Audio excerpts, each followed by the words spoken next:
मैं सत्यनारायण शर्मा साहित्य दृष्टि के इस चैनल पर आप सभी का हार्दिक अभिनंदन करता हूं।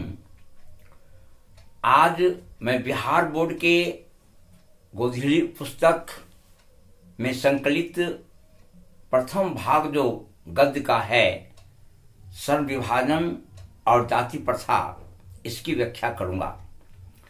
और इस गद्यांश के रचनाकार डॉक्टर भीमराव अंबेडकर हैं, जिन्हें हम अनेक रूपों में जानते हैं कि संविधान के एक सशक्त निर्माता थे और दलित वर्ग का एक पुरोधा थे।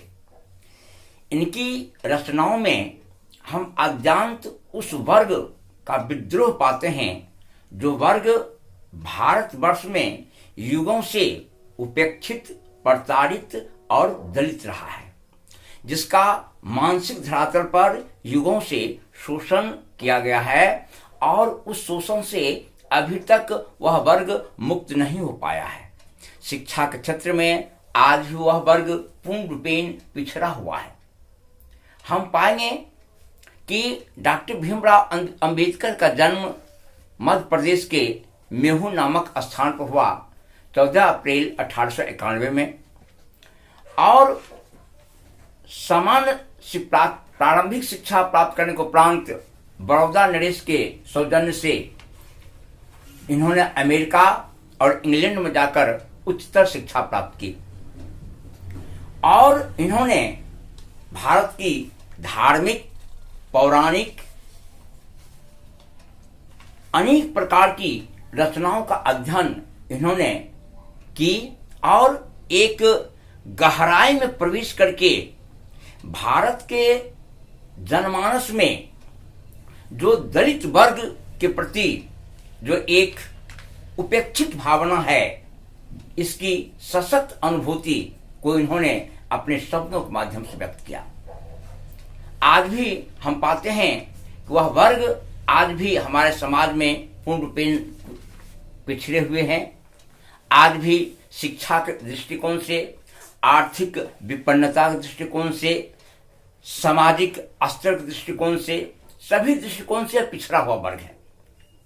और डॉक्टर भीमराव अंबेडकर ने संस्कृत का जो धार्मिक ग्रंथ है, चाहे महाभारत हो, चाहे वह पुराण हो, जितनी प्रकार की रचनाएं हैं, उसका अंग्रेजी अनुवाद का इन्होंने बहुत ही गहराई से अध्ययन किया और अध्ययनोपरांत भारतीय जनमानस का जो एक चिंतन है निम्न वर्ग के प्रति, दलित वर्ग के प्रति, उसे इन्होंने अनुभूत किया और समय समय पर अनेक मंचों से उस प्रकार के विद्रोहात्मक मनोभावों को हमारे समक्ष व्यक्त किया, जिनकी रचनाएं, जिनका भाषण, जिनकी उद्घोषणा आज भी भारतीय जनमानस में पूर्ण रूपेण हम सशक्त रूप में पाते हैं।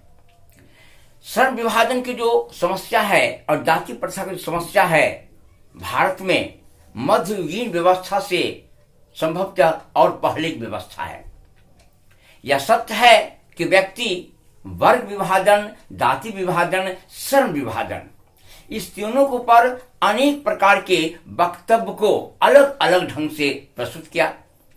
कुछ व्यक्ति ने इस जाति प्रथा और श्रम विभाजन का समर्थन किया, लेकिन सत्यता तो यह है डॉक्टर भीमराव अंबेडकर के अनुसार कि श्रम का जो विभाजन हुआ है वहां तक एक अलग बात है, लेकिन यहां श्रमिकों का विभाजन हो गया है।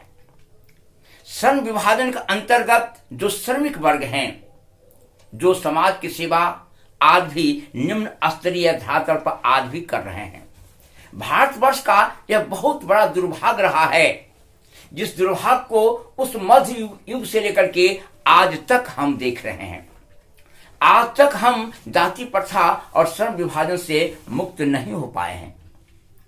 डॉक्टर भीमराव अंबेडकर ने श्रम विभाजन और जाति प्रथा पर एक अलग प्रकार की विचारधाराएं व्यक्त की।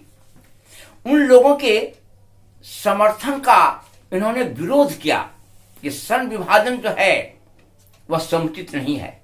इस अर्थ में समुचित नहीं है जहां पर इन्होंने कहा है, यह विडंबना की ही बात है कि इस युग में भी जातिवाद के पोषकों की कमी नहीं है।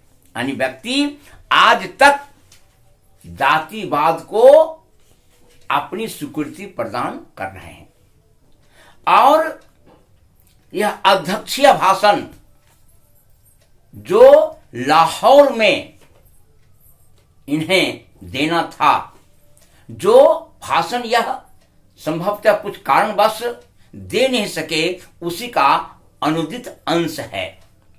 और इन्होंने इस बात को लिखा है स्पष्ट रूप से कि इसके पोषक कई आधारों पर इसका समर्थन करते हैं। समर्थन का एक आधार यह कहा जाता है कि आधुनिक सब समाज कार्य कुशलता के लिए श्रम विभाजन को आवश्यक मानता है। कार्य कुशलता के लिए यानी एक निश्चित वर्ग ही उस कार्य में कुशल है, जबकि यह मान्यताएं समय समय पर खंडित होती रही है।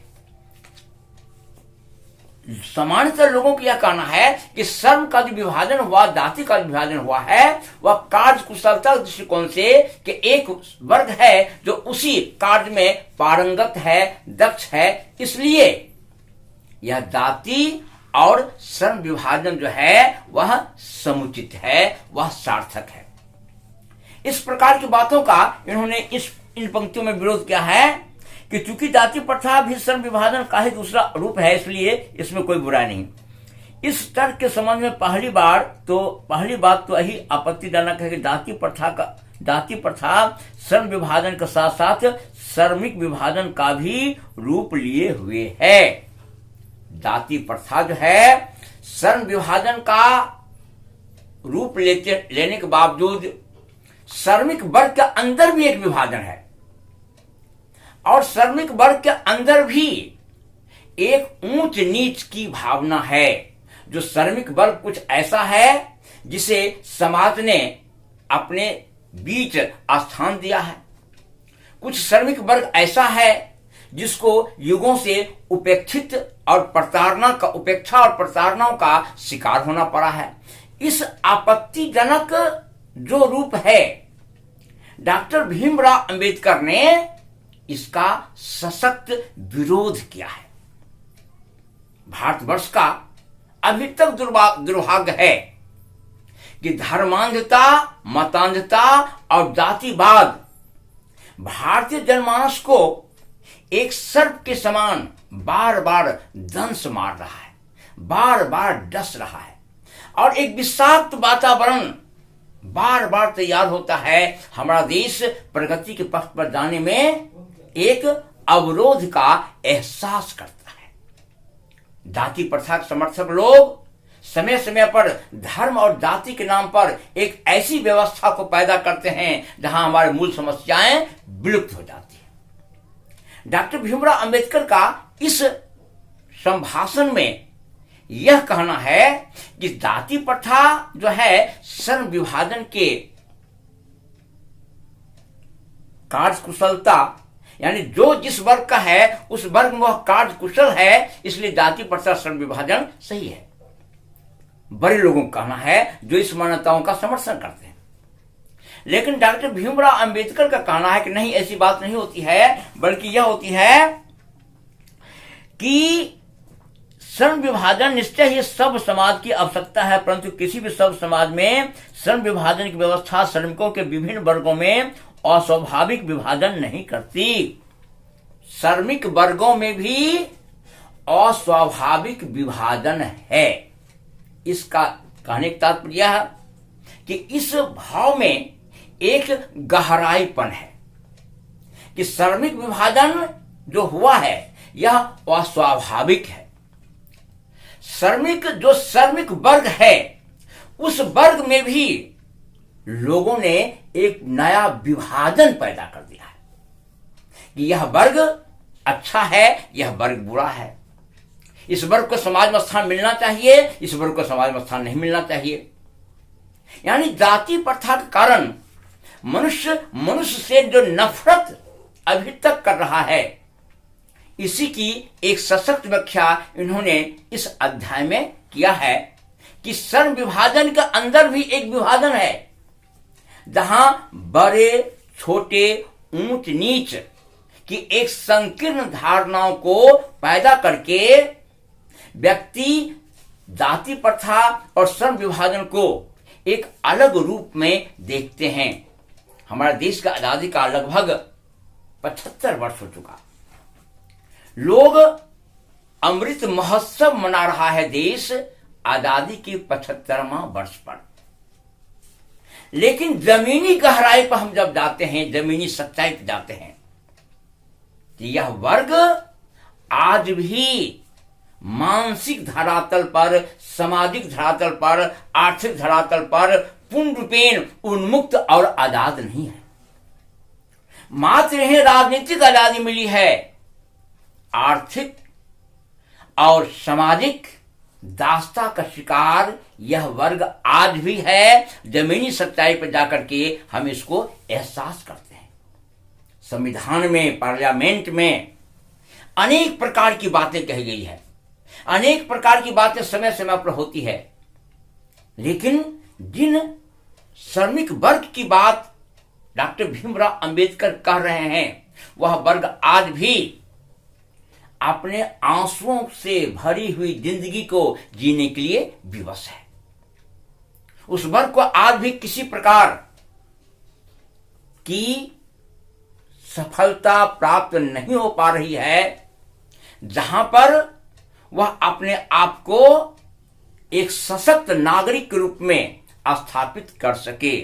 सुदूर गांव में, ग्रामीण क्षेत्रों में आज भी वह जाति प्रथा का शिकार है। वह निम्न वर्ग श्रमिक के नाम से जाना जाता है। श्रमिक वर्ग जो है उसका भी विभाजन समाज के लोगों ने कर दिया है। यह जात इस श्रमिक वर्ग का है, इसको मान्यता मिलनी चाहिए। यह जात इस श्रमिक वर्ग का है, इसको एक अलग मान्यता। कहने का तात्पर्य श्रमिक भेद, श्रमिक के अंदर भी एक नई रूढ़िवादिता को पैदा कर दिया गया है, जिसको इन्होंने स्पष्ट किया है कि भारत की जाति प्रथा की एक और विशेषता यह है कि यहां श्रमिक का अस्वाभाविक विभाजन ही नहीं, बल्कि विभाजित वर्गों को एक दूसरे की अपेक्षा ऊंच नीच भी करार देती है, जो कि विश्व के किसी भी समाज में नहीं पाया जाता। विश्व के किसी समाज में नहीं पाया जाता है कि श्रमिक वर्ग जो है वह उस वर्ग में भी एक नई विभाजन रेखा को खींच दी जाती है। उसमें भी ऐसा माना जाता है कि यह वर्ग इस प्रकार से ऊंचा है, यह वर्ग इस प्रकार से नीचा है। कहने का तात्पर्य यह कि श्रम विभाजन जाति प्रथा बहुत दूर तक सही है या गलत है, यह तो अलग व्याख्या का विषय बन जाता है। जिस बात का एहसास हमारे समाज में कभी कभी पार्लियामेंट में, कभी कभी जनसभाओं में सुनने को मिलता है, यह सच है कि आज सभी वर्ग धीरे धीरे जग करके आगे की ओर बढ़ रहा है।